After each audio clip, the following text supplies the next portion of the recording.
اعوذ باللہ من الشیطان الرجیم بسم اللہ الرحمن الرحیم۔ اللہ تعالیٰ کی توفیق سے سورۃ التکویر کا سلسلہ جاری ہے۔ آیت 19 کے آگے دیکھیں۔ انہ لقول رسول کریم، بے شک یہ یقیناً ایک ایسے پیغام پہنچانے والے کا قول ہے جو بہت معزز ہے۔ ذی قوت عند ذی العرش مکین، بڑی قوت والا ہے، عرش والے کے ہاں بہت مرتبے والا ہے۔ مطاع ثم امین، وہاں اس کی بات مانی جاتی ہے، امانت دار ہے۔ وما صاحبکم بمجنون، اور تمہارا ساتھی ہرگز کوئی دیوانہ نہیں ہے۔ وَلَقَدْ رَآهُ بِالْأُفُقِ الْمُبِينِ، اور بلا شبہ یقیناً اس نے اسے یعنی جبریل علیہ السلام کو آسمان کے روشن کنارے پر دیکھا ہے، اور بے شک انہوں نے اسے روشن کنارے پر دیکھا اور اس نے اس کو کھلے افق میں دیکھا ہے۔ بلا شبہ اس نے یعنی محمد صلی اللہ علیہ وسلم نے اسے یعنی جبریل علیہ السلام کو آسمان کے روشن کنارے پر دیکھا۔ And he had already seen Jibreel علیہ السلام in the clear horizon. He indeed saw the message bearer on the clear horizon.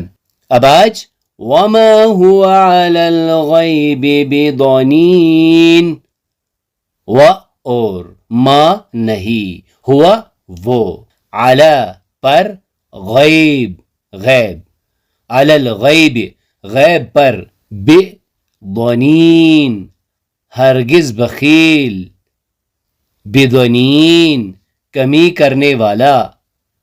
وما هو علی الغیب بضنین، اور یہ غیب کی باتوں کو بتلانے میں بخیل بھی نہیں ہے۔ وما هو علی الغیب بضنین، اور وہ غیب کی باتوں کے بارے میں بخیل بھی نہیں ہے۔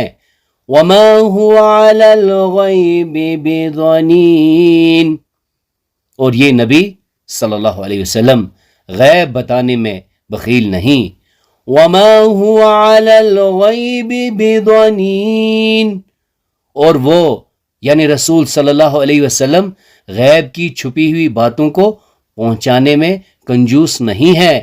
وما هو علی الغیب بضنین، اور یہ غیب کی باتوں کا کوئی حریص نہیں ہے۔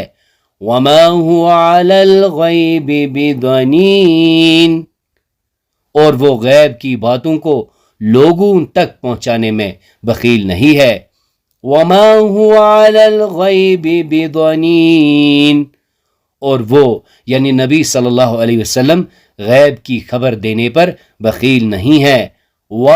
and ما not، ہوا he is، علی on، الغیب the unseen، بضنین a withholder۔ وما هو علی الغیب بضنین، and Muhammad صلی اللہ علیہ وسلم is not a withholder of knowledge of the unseen۔ وما هو علی الغیب بضنین، nor does he grudge in conveying this knowledge about the unseen۔ وما هو علی الغیب بضنین، he is not avid of the unseen۔ وما هو علی الغیب بضنین، اور وہ یعنی رسول صلی اللہ علیہ وسلم غیب کی چھپی ہوئی باتوں کے پہنچانے میں کنجوس نہیں ہے۔ یعنی جو غیب کی خبریں اللہ تعالیٰ نے نبی صلی اللہ علیہ وسلم کو بتائیں، آپ صلی اللہ علیہ وسلم نے کچھ نہیں چھپایا۔ آپ صلی اللہ علیہ وسلم اس کے بارے میں بخیل نہیں۔ وہی پہنچانے میں آپ صلی اللہ علیہ وسلم نے کبھی کوئی کوتاہی نہیں کی۔ سیدہ عائشہ رضی اللہ تعالی عنہ فرماتی ہیں، جو شخص تمہیں بتائے کہ محمد صلی اللہ علیہ وسلم نے آپ پر نازل ہونے والی کوئی بات چھپائی ہے تو اس نے یقیناً جھوٹ بولا، کیونکہ اللہ تعالیٰ نے فرمایا یا ایھا الرسول بلغ ما انزل الیک من ربک، اے رسول پہنچا دے جو کچھ تیری طرف تیرے رب کے جانب سے نازل کیا گیا ہے۔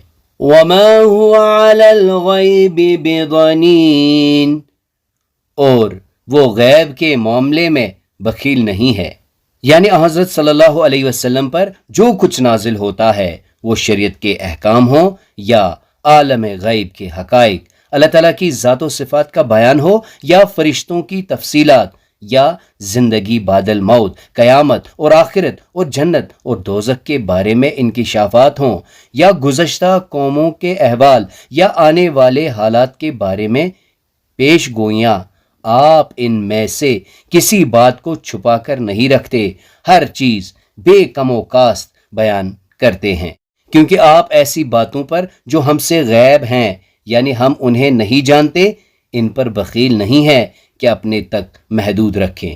ظنین کا معنی جس طرح بخیل ہوتا ہے اسی طرح حریص بھی ہوتا ہے، ویسے بھی بخل اور حرص دونوں لازم ملزوم ہے، اس لیے بعض اہل علم نے اس کا ترجمہ حریص کیا ہے۔ اس صورت میں اس کا مفہوم یہ ہوگا کہ اللہ تعالیٰ کے رسول کاہنوں کی طرح غیب کے علم پر حریص نہیں، جس طرح کاہن ایسی باتوں کے پیچھے پڑے رہتے ہیں جنہیں عام لوگ نہ جانتے ہوں، وہ اسے غیب قرار دے کر اپنی غیب دانی کا کاروبار چلاتے ہیں اور اس طرح سے لوگوں کو گمراہ کرتے ہیں۔ اللہ تعالیٰ کا رسول غیب کی کسی بات پر اس طرح حریص نہیں ہوتا، اس پر جو وحی اترتی ہے وہ اضطراری طور پر آتی ہے اور اللہ تعالیٰ کا پیغمبر اسے لوگوں تک پہنچانے کا مکلف ہوتا ہے، کیونکہ تبلیغ و دعوت اس کے فرائض میں شامل ہے۔ اپنے اس فرض کی ادائیگی کے لیے نبی کریم صلی اللہ علیہ وسلم تمہارے سامنے ان حقائق کو بیان کرنے کے بھی پابند ہیں جو تمہیں بے شک ناگوار ہوں، لیکن تمہاری زندگی کی صلاح و بقا کے لیے ضروری ہیں۔ وَمَا هُوَ عَلَى الْغَيْبِ بِضَنِينٍ، اور یہ غیب کی باتوں کا کوئی حریص نہیں ہے۔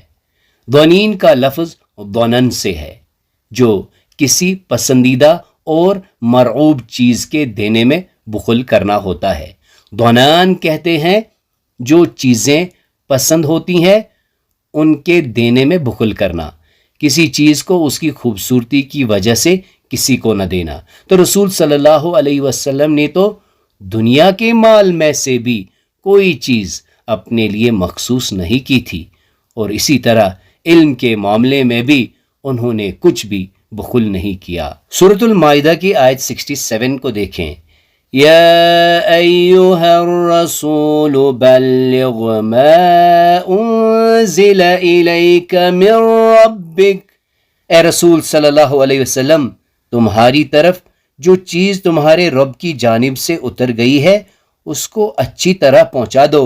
وَإِن لَّمْ تَفْعَلْ فَمَا بَلَغْتَ رِسَالَتَهُ، اگر آپ نے ایسا نہ کیا تو آپ نے اس کے پیغام کو نہیں پہنچایا۔ وَاللَّهُ يَعْصِمُكَ مِنَ النَّاسِ، اور اللہ لوگوں سے تمہاری حفاظت کرے گا۔ ان اللہ لا يهدي القوم الكافرین، اللہ کافروں کو ہرگز راہیاب نہیں کرے گا۔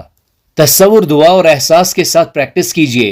وما هو علی الغیب بضنین، اور یہ غیب کی باتوں کو بتلانے میں بخیل بھی نہیں، اور وہ غیب کی باتوں کے بارے میں بخیل بھی نہیں ہے، اور وہ رسول صلی اللہ علیہ وسلم غیب کی چھپی ہوئی باتوں کے پہنچانے میں کنجوس نہیں ہے، اور وہ غیب پر ہرگز بخیل نہیں، اور یہ غیب کی باتوں کا کوئی حریص نہیں ہے، اور وہ غیب کی باتوں کو لوگوں تک پہنچانے میں بخیل نہیں ہے۔ اینڈ محمد صلی اللہ علیہ وسلم is not a withholder of knowledge of the unseen. He is not a withholder of the unseen, nor does he grudge conveying this knowledge about the unseen.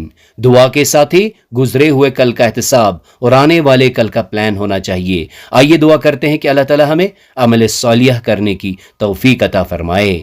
اللہ تعالی ہمیں علم حاصل کرنے، اس پر عمل کرنے اور دوسروں تک پہنچانے کی توفیق عطا فرمائے۔ سبحانک اللہم و بحمدک، نشہد ان لا الہ الا انت، نستغفرک و نتوب الیک۔